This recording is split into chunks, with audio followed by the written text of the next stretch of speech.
Hello, okay audio.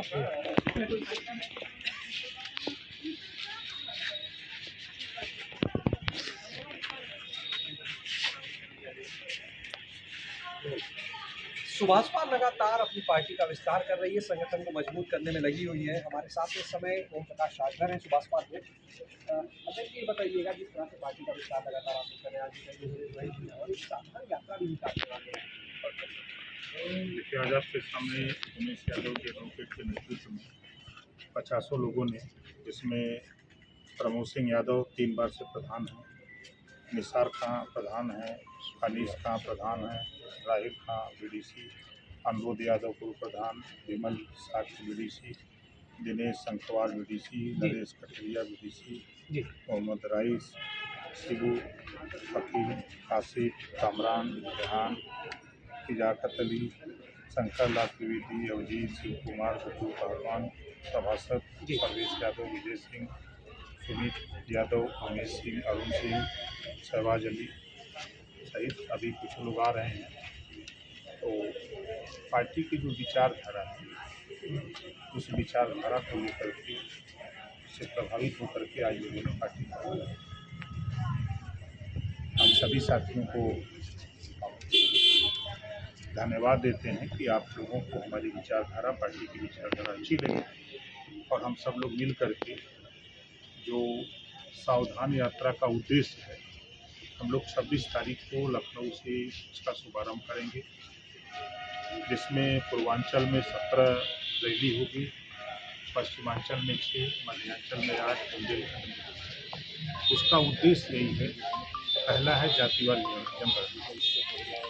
1921 में जातिवाद जनगणना हुई, उसके बाद जातिवाद जनगणना नहीं हो पा रही है, जबकि बाबा साहब डॉक्टर अम्बेडकर जी ने संविधान में व्यवस्था दिया है कि हर 10 साल पे जातियों की गिनती हो, किसको कितना हिस्सा मिला, उनका हिस्सा क्यों नहीं मिला, इस पे सरकार अमल करके उनको हिस्सा दिलावे। तो आप इसको लेकर लोगों के बीच में जाएंगे, अपनी बात रखेंगे। एक सवाल ये लेना चाहेंगे राजभर जी, आपके एक विधायक अब्बास अंसारी लापता हो गए, पुलिस ढूंढ रही है, लगातार छापेमारी हो रही, मिल नहीं रहे। अब पुलिस वहाँ खोज रही है जहाँ खुदा पुलिस ताला लगाई हुई है, सील की हुई मकान। मैंने देखा है आप लोगों के चैनल पे एक नोटिस ले जाके चस्पा कर रहे हैं, उसी पर न कोर्ट ने कहा है कि आप कहाँ चस्पा कर रहे हो, जो मकान सील किए वही चस्पा कर रहे हो, तो क्या जानकारी उनको है। तो कोर्ट ने भी MP MLA कोर्ट का हमने देखा बयान आया था कि अब्बास अंसारी जमानत के लिए हमारे यहाँ अप्लीकेंट दिया है, दरख्वास्त दिया था, इन्हीं कारणों से उसकी बिल नहीं हुई है और लीगल में अपना कानूनी कार्रवाई में लगा हुआ है। अब 25 तारीख तक हाजिर करने के लिए कोर्ट ने आदेश दिया कि आप हाजिर करो, तो ये पुलिस का काम है, पुलिस अपना ले जाए उनको हाजिर। अच्छा, आपकी पार्टी के विधायक है, कुछ बातचीत, कोई संपर्क हुआ आपका? नहीं, हमारा इधर संपर्क नहीं हुआ। अच्छा, ये बताइए, क्या लगता है पुलिस क्यों नहीं ढूंढ पा रही इतने समय, और वो क्यों नहीं मिल रहे, कहाँ चले गए? अरे भाई, ये पुलिस अपना काम कर रही है, रोज़ छापेमारी कर ही रही है, जैसी खबरें आप लोगों के माध्यम से मिल रही हैं ऐसा नहीं है, पुलिस अपना काम कर रही है, अदालत का निर्देश है, उसी में पुलिस अपना सकती है। आपके विधायक है, कुछ सुझाव भी देंगे उन्हें? नहीं, चैनल के माध्यम से ही सही, फोन पे तो आप बोल रहे संपर्क नहीं हो रहा। नहीं, देखिए, अब अगर न्यायालय ने आदेश दिया है तो न्यायालय के आदेश का पालन होना चाहिए और न्यायालय से बड़ा कोई चीज़ नहीं है। हम तो यही कहेंगे कि न्यायालय में हाजिर होकर के अपनी जमानत कराएं। अच्छा, एक चीज़ ये बताइए कि अखिलेश यादव अभी गए आजमगढ़ और रमाकांत यादव जो विधायक है पार्टी से, उनसे जेल में मिले। 2 चीज़ें हैं, एक तो आजमगढ़ चले गए, चुनाव के समय गए नहीं, आप लगातार सवाल उठा रहे थे, और दूसरा अब चर्चा है कि आजम खान से मिलने तो गए नहीं जेल में, लेकिन अब रमाकांत यादव से मिलने चले। देखिए, यही उनकी दुर्गति का कारण है, जो प्रश्न उठते हैं या सवाल उनके ऊपर उठते हैं। अभी एक विधायक जो पेट्रोल पंप तोड़ा गया जेल में है, उन्हीं की पार्टी का है, उससे मिलने नहीं गए। 2 साल के ऊपर आजम खान जी थे जेल में, उनसे मिलने नहीं गए। समाजवादी पार्टी के आंदोलन में तमाम जातियों के लोग, ऐसा नहीं कि खाली यादव ही है, जो समाजवादी पार्टी की विचारधारा से लैस है, वो तमाम लोग जेल में बंद हैं, लेकिन वहाँ क्यों नहीं जाते हैं? तो सवाल उठना लाजमी है ना। आप फर्रुखाबाद जाएंगे तो समाजवादी पार्टी के यहाँ जाएंगे, लेकिन वहीं दूसरे के यहाँ क्यों नहीं जाते हैं आप? इस नाते सवाल खड़ा हो रहा है कि एक विधायक वो भी बंद है जेल में, वहाँ जाइए। और जो फर्जी मुकदमे अगर लिखे जा रहे हैं तो उसके लिए आप पूर्व मुख्यमंत्री हैं, आपको तो चाहिए कि मुख्यमंत्री से मिल करके इस बात को बैठ करके डिस्कस करना चाहिए। लेकिन भाई अब अपने अपने को सब बड़ा नेता बन रहा है और बड़ा नेता बनने में पीटे जा रहे हैं कि हम सब लोग जो इकट्ठे हैं ये दुखियारे लोग हैं। ये समाजवादी पार्टी के नेता और बहुजन समाज पार्टी के नेता से दुखी हम लोग हैं। अगर ये नेता कायदे से समाज का हित चाहते तो समाज की लड़ाई के लिए ये लोगों को जो वर्तमान सरकार है मिलने में कहा जाता है। अपनी बात एक दमदारी होगी ना, सीएम जाके कहे किसी बात को लेके, एक से सीएम और सीएम से कहे तो बात ना बने तो बड़ा आश्चर्य की बात है। अच्छा, एक चीज़ ये बताइए, आप लगातार कहते थे अखिलेश घर से नहीं निकलते, अब तो घर से निकलने लगे और पूर्वांचल को आप अपना घर भी कहते हैं। ये बताइए, अब वो इतना बाहर निकलेंगे, आप ही के लिए चुनौती तो नहीं बन जाएंगे पूर्वांचल में? ऐसा है ना, शेर शेर होता है। शेर चाहे जंगल में रहे और चाहे कटघरे में, उसको देख के सब लोग डरते हैं चाहे वो कहीं भी रहे। और जो चीज़ हम तो अभी जैसे 69,000 शिक्षक भर्ती में हमारे कार्यालय पर बलिया रसड़ा करीब 500-600 लड़के चले गए। लखनऊ से, बाराबंकी से, सीतापुर से, हरदोई से बच्चे गए थे। उन लोगों ने कहा तो मैं खुद मुख्यमंत्री से मिला, उन्होंने बताया, उन बच्चों को मैंने बताया कि ऐसे ऐसे आप करो, आपका हो जाएगा। अब 19,000 लगभग पद राष्ट्रीय पिछड़ा वर्ग आयोग ने भी कहा है, सरकार ने भी माना है, कोर्ट ने भी कहा है कि आरक्षण में अनियमितता हुई है।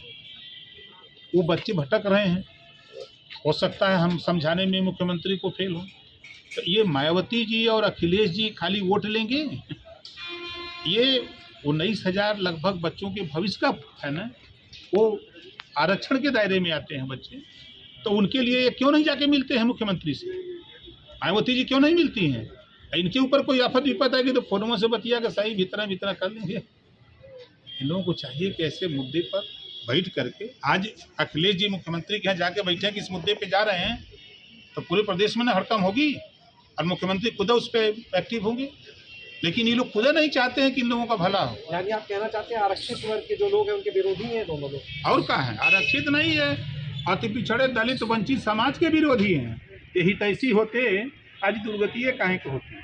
अच्छा, एक चीज़ बताइए, आरक्षण की बात आपने छेड़ी है, तो योगी सरकार 10 साल का ब्यौरा जुटा रही है कि ओबीसी में कितना रोजगार दिया गया 10 साल के दौरान। 10 साल में सपा का भी कार्यकाल आएगा, भाजपा का भी आएगा, उसमें भी अलग अलग जो उप जाति है उसके हिसाब से ब्यौरा निकाल रहे हैं। क्या लगता है 24 की तैयारी इस तरह से? देखिए, मैं सरकार में था तो सामाजिक न्याय समिति की रिपोर्ट लागू करने के ही सवाल पे बराबर हमारा चर्चा चलता रहा। उसमें राघवेंद्र सिंह प्रो रिटायर्ड जज हाई कोर्ट के नेतृत्व में टीम भी बनी, रिपोर्ट भी आ गई। तो इसी बात की, और 4 अक्टूबर 2013 को हाई कोर्ट ने आदेश दिया था, जब माननीय अखिलेश यादव जी मुख्यमंत्री थे, कि सामाजिक न्याय समिति में की रिपोर्ट या 27% आरक्षण में जो भी संगति है उसको दूर करो। 15 अक्टूबर 2013 को भी एक आदेश दिया था कि गरीब और अमीर के बच्चे एक साथ पढ़ें, तभी शिक्षा में बराबरी आ सकती है, सुधार आ सकता है। लेकिन कोर्ट के भी आदेश को सरकार में रहते हैं तो मन में नहीं करते हैं, और सरकार से बाहर आ जाते हैं तभी याद आता तो है। योगी सरकार के इस कदम को कैसे देखते हैं, जो ब्यौरा निकाल रहे हैं 10 साल का कि ओबीसी में कितनी नौकरी दी, उप जातिवार कितनी किसको मिली, चाहे वो आप लोग बात करते हैं कि सैनिक की, कुशवाहा की, अब तो अलग अलग निकालेंगे, तो किस तरह देखते हैं आप? देखिए, ये कदम हम स्वागत करते हैं, क्योंकि हमारी लड़ाई ही सामाजिक न्याय की है।